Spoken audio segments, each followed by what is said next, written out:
हम बात करेंगे नए टॉपिक की। इससे पहले हमने जो टॉपिक पढ़ा था वो पढ़ा था विद्युत फ्लक्स। क्या पढ़ा? विद्युत फ्लक्स। और विद्युत फ्लक्स में आपने देखा था कि जो विद्युत फ्लक्स होता है वो 5 होता है E vector dot D S vector. क्या होता है? 5 बराबर होता है E vector dot D S vector. अर्थात किसी भी बंद पृष्ठ से निर्गत विद्युत बल रेखाओं की संख्या को क्या कहते हैं?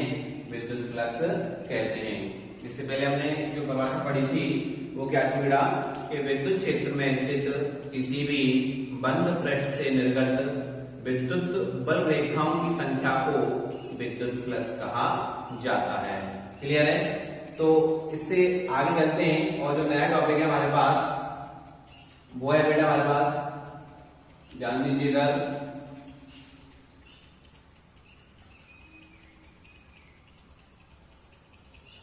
सतत आवेश वितरण।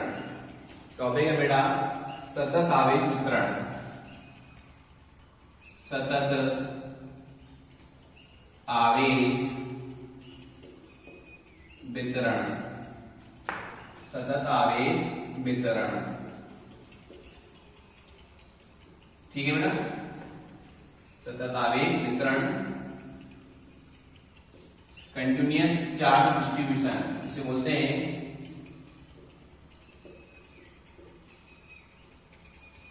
चार्ज डिस्ट्रीब्यूशन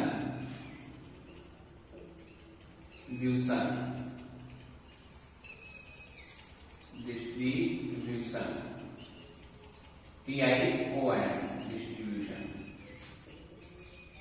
ठीक है बेटा? तो सतत आवेश वितरण क्या होता है ये हम जानेंगे कि ये कितने प्रकार का होता है और इसे किस तरह से फाइंड आउट किया जाता है।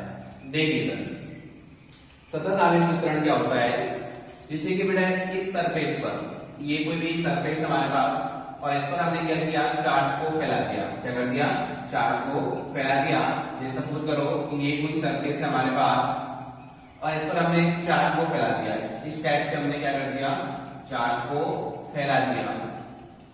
अब चार्ज को हमने फैला दिया, लेकिन फैलाने का भी तरीका होता है कि एक तो तरीका ये है कि आपने जो चार्ज फैलाया है, जो आवेश इस पर फैलाया है, उन आवेशों के बीच में दूरी बहुत ज्यादा हो, और एक तो है कि दो आवेशों के बीच में दूरी बहुत ही कम हो।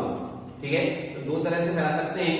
एक तो सभी आवेशों के बीच में दूरी बहुत ज्यादा हो और एक सभी आवेशों के बीच में दूरी क्या हो? बहुत ही कम हो। तो इस तरह से आप इसको फैला सकते हैं। तो यहां से इसकी परिभाषा निकल के आती है कि जब आवेशों का वितरण इस प्रकार हो कि आवेशों के बीच में, जब आवेशों का वितरण इस प्रकार हो कि आवेशों की मध्य दूरी बहुत ही कम हो, अर्थात उनके बीच की दूरी अत्यल्प हो, तो इस वितरण को क्या कहते हैं? सतत आवेश वितरण कहते हैं। क्या कहते हैं इसको? सतत आवेश वितरण कहते हैं। दोबारा रिपीट कर रहा हूं कि जब किसी पृष्ठ पर आवेशों का वितरण इस प्रकार किया जाए कि उन आवेशों के मध्य की दूरी बहुत ही कम हो, तो इसे सतत आवेश वितरण कहा जाता है। देखिए परिभाषा लिखते हैं।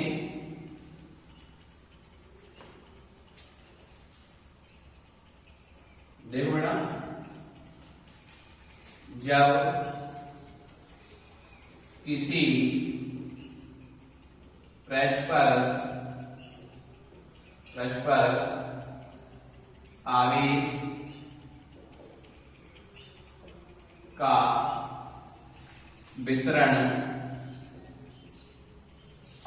का वितरण इस प्रकार हो कि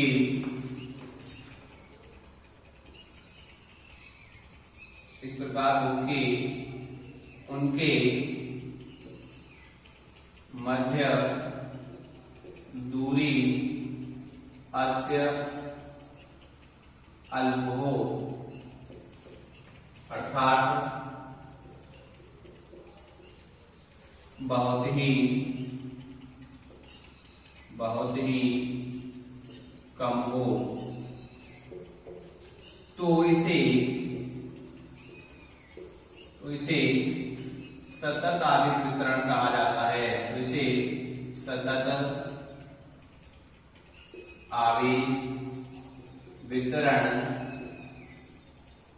कहा जाता है। ठीक है बेटा, तो ये क्या होगी, परिभाषा हो गई कि जब किसी पृष्ठ पर आवेश का वितरण इस प्रकार हो कि उनके मध्य की दूरी अत्यल्प हो, अर्थात बहुत ही कम हो। मतलब दो आवेशों के बीच में, जैसे मानो ये दो चार्ज है, इन दोनों आवेशों के बीच में दूरी बहुत ही कम, जितनी कम कर सकते हैं उतनी दूरी कम कर सकते हैं, तो उससे हम क्या कहेंगे, सतत आवेश वितरण कहेंगे। क्या कहेंगे इसको, सतत आवेश वितरण कहेंगे। ठीक है, तो इसे हम क्या कहते हैं, सतत आवेश वितरण कहते हैं। ठीक है बेटा, तो ये क्या होगी सतत आवेश वितरण की परिभाषा। अब हम देखेंगे कि कितने प्रकार का होता है। ठीक है, इसमें एक टॉपिक आता है आवेश घनत्व। नेक्स्ट टॉपिक है बेटा आवेश घनत्व। आवेश घनत्व इसे बोलते हैं चार्ज डेंसिटी।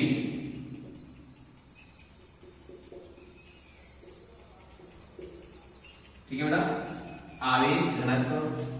अब हम ये जानेंगे कि आवेश घनत्व क्या होता है और ये कितने प्रकार का होता है। बेटा जो आवेश घनत्व होता है वो 3 प्रकार का होता है। कितने प्रकार का होता है, 3 प्रकार का।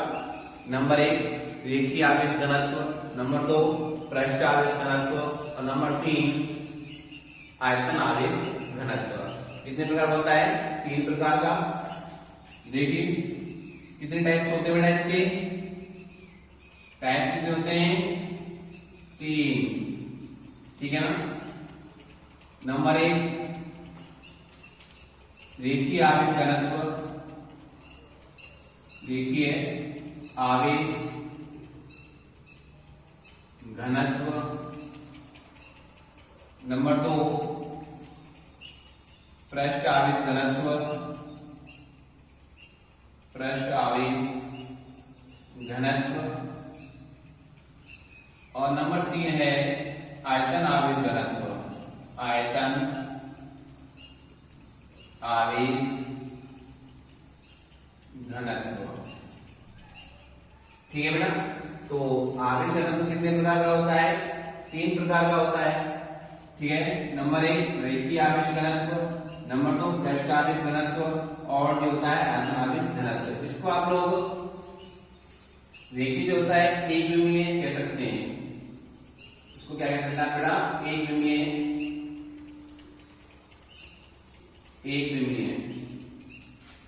आवेश घनत्व, आवेश घनत्व। इसको आप लोग द्विविमीय कह सकते हैं, द्विविमीय आवेश घनत्व। और इसको आप लोग त्रिविमीय कह सकते हैं, त्रिविमीय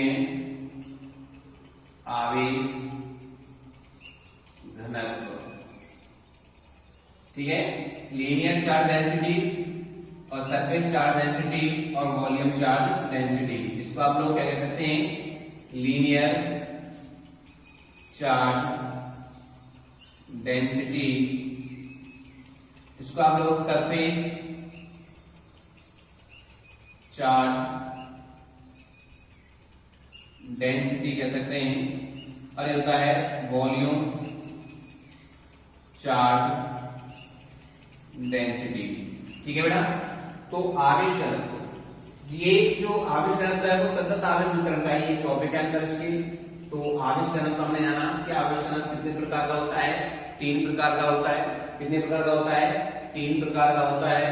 नंबर 1 रेखीय आवेश घनत्व या एक विमीय आवेश घनत्व।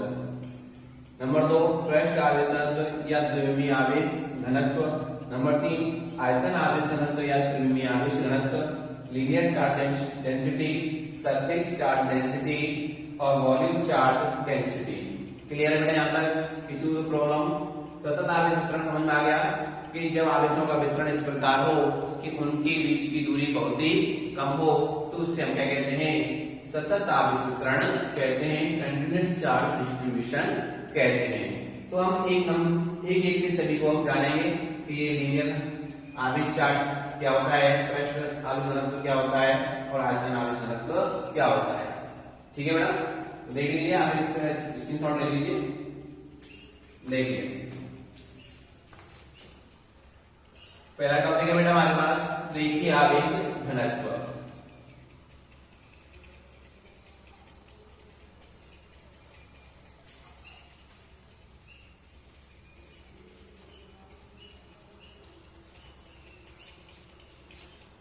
देखिए बेटा, पहला टॉपिक है रेखीय आवेश घनत्व।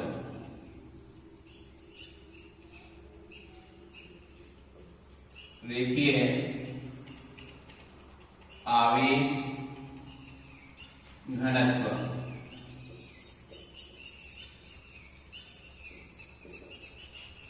ठीक है बेटा, रेखीय आवेश घनत्व हम ये जानेंगे कि रेखीय आवेश घनत्व क्या होता है, इसका मात्रक क्या होता है, इसकी विमा क्या होती है, इसका क्या एरिया है, क्या इसका फॉर्मूला है, इससे व्यक्त करते हैं। तो बेटा रेखीय आवेश घनत्व आपको नाम से मालूम पड़ रहा है कि रेखा की बात कर रहे हैं। किसकी बात कर रहे हैं, एक रेखा की, वायर की बात कर रहे हैं, कोई तार हो सकता है। ठीक है ना। देखिए रेखीय आवेश घनत्व क्या होता है कि जो एकांक लंबाई है बेटा, कोई वायर है, देखो जैसे ये वायर है, जैसे इस पर आपने चार्ज दे दिया, इस पर क्या दे दिया आपने, चार्ज दे दिया इसको। ठीक है ना। तो हम लोग इसकी एल लंबाई है, अब हमें इसकी एकांक लंबाई पर आवेश निकालना है। इसकी एकांक लंबाई पर जो आवेश होगा, इसकी एकांक लंबाई पर जो आवेश होगा उसे हम क्या कहेंगे, रेखीय आवेश घनत्व कहेंगे। इस ठीक है बेटा, देखिए तो परिभाषा रहेगी बेटा हमारी, ध्यान देना। देखिए एकांक लंबाई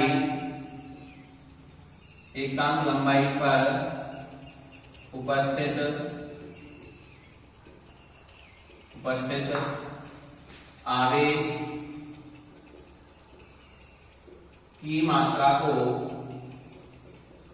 की मात्रा को क्या कहते हैं बेटा, रेखीय आवेश घनत्व कहते हैं। रेखीय आवेश घनत्व कहते हैं।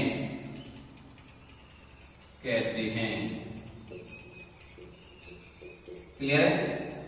एकांक लंबाई पर उपस्थित आवेश की मात्रा को क्या कहते हैं, रेखीय आवेश घनत्व कहते हैं। क्लियर। नेक्स्ट देखिए बेटा, इसे लैम्डा से व्यक्त करते हैं।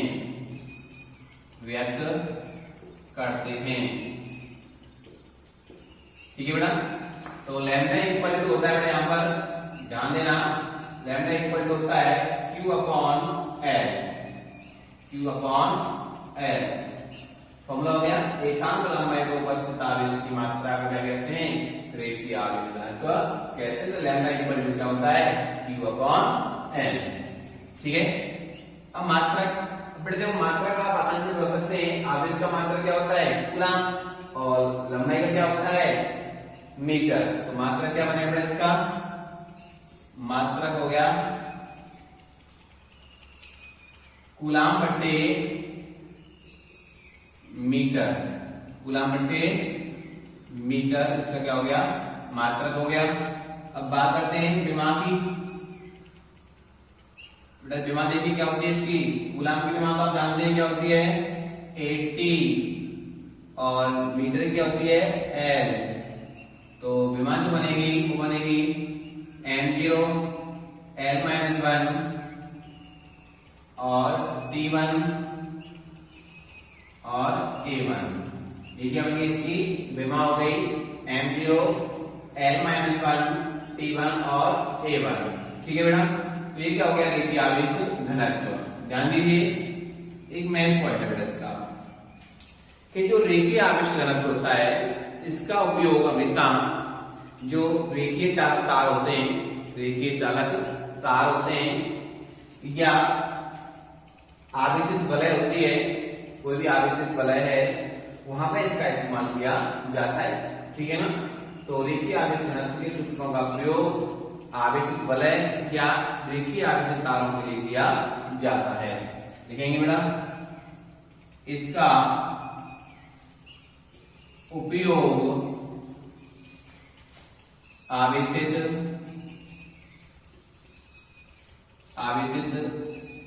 वलय या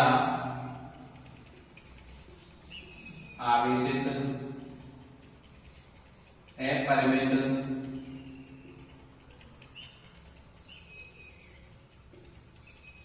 अपरिमित तारों के सूत्रों में किया जाता है,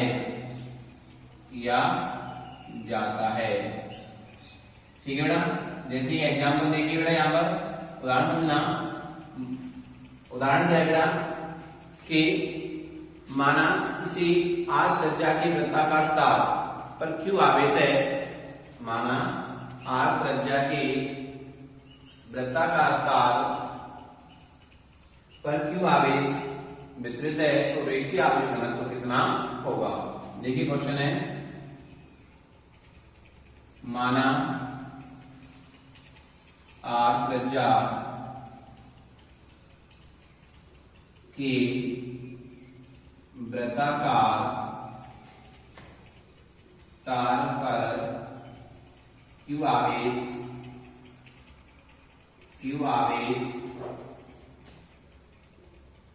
उपस्थित है, तो रेखीय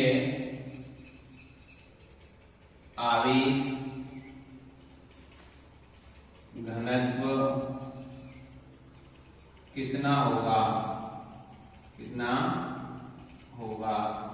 देखिए बेटा, आप जानते हैं, मैंने आपको बता दिया लैम्डा बराबर क्या होता है, Q अपॉन L, ठीक है ना। इसका सॉल्यूशन है, तो Q आवेश है और लंबाई इसकी क्या है 2πr, तो ये क्या निकल जाएगा रेखीय आवेश घनत्व।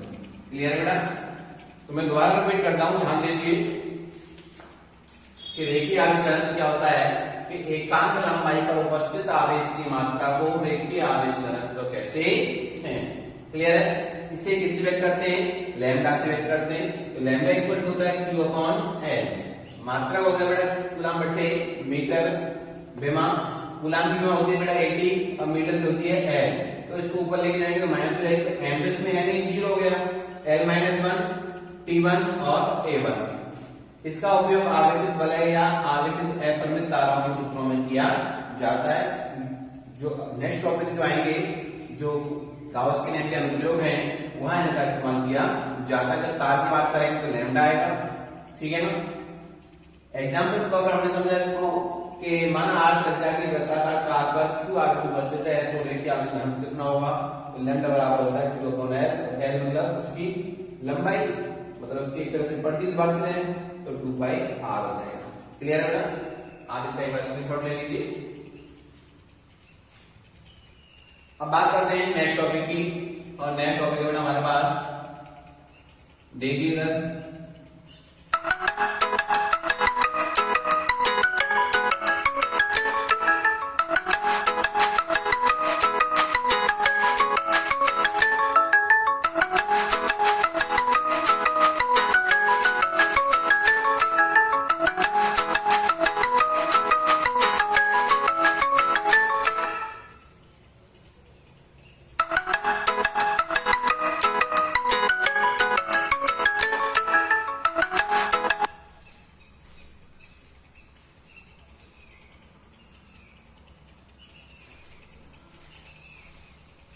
देखिए बेटा नेक्स्ट टॉपिक हमारे पास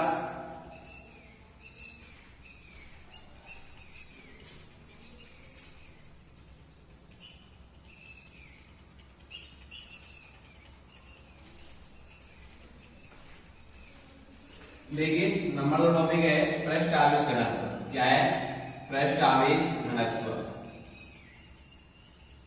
देखिए इधर पृष्ठ आवेश घनत्व। अब इसको हम लोग जानेंगे।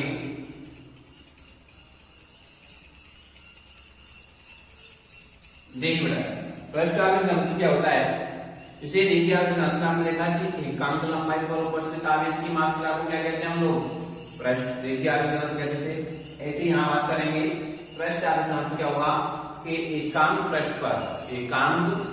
पर उपस्थित आवेश की मात्रा को क्या कहते हैं? पृष्ठ आवेश घनत्व कहते हैं। एकांक पृष्ठ पर उपस्थित आवेश की मात्रा को कहते हैं पृष्ठ आवेश